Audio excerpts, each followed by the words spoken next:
If we have hoped in Christ only for this life, we are most to be pitied if this is the good life. Oh, how wrong we've got it in America. It's really hard to be a Christian in America.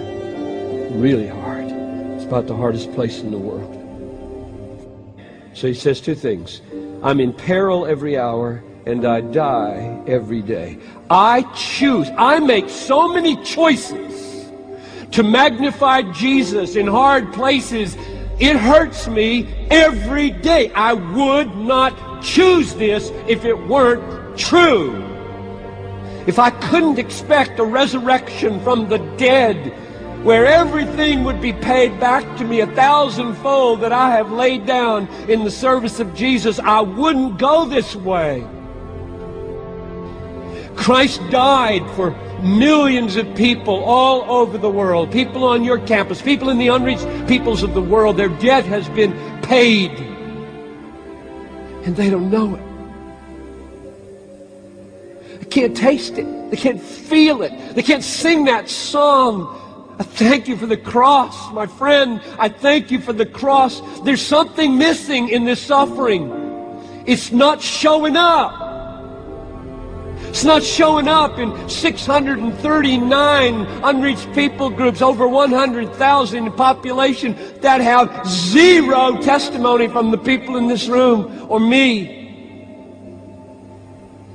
It's not connecting. There's something lacking in the sufferings, namely the presentation of the sufferings. It's an amazing statement. And just think about the history of missions for a moment.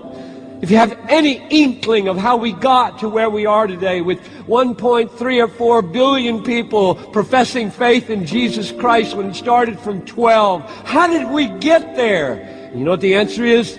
Suffering.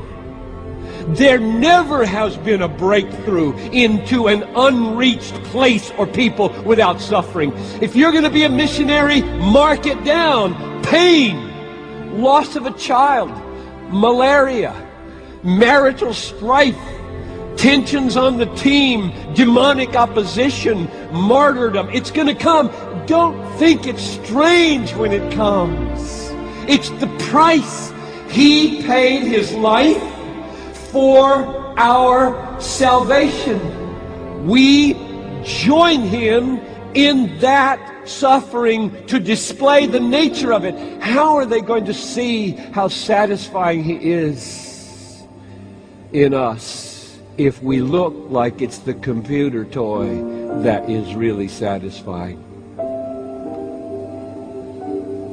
It is wonderful, I think, that Paul in this verse says, now I rejoice in the sufferings for your sake. I'm not summoning you to a miserable life.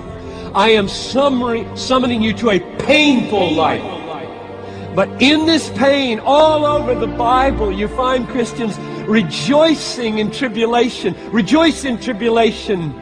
For tribulation works patience, and patience works approvedness, and approvedness works hope, and hope will not put us to shame, because the love of God is poured out in our heart. You want to experience the deep joy of knowing yourself loved by God? Lay out your life for another person. Take a risk with your body. Take a risk with your mind. Take a risk with your money, your schooling.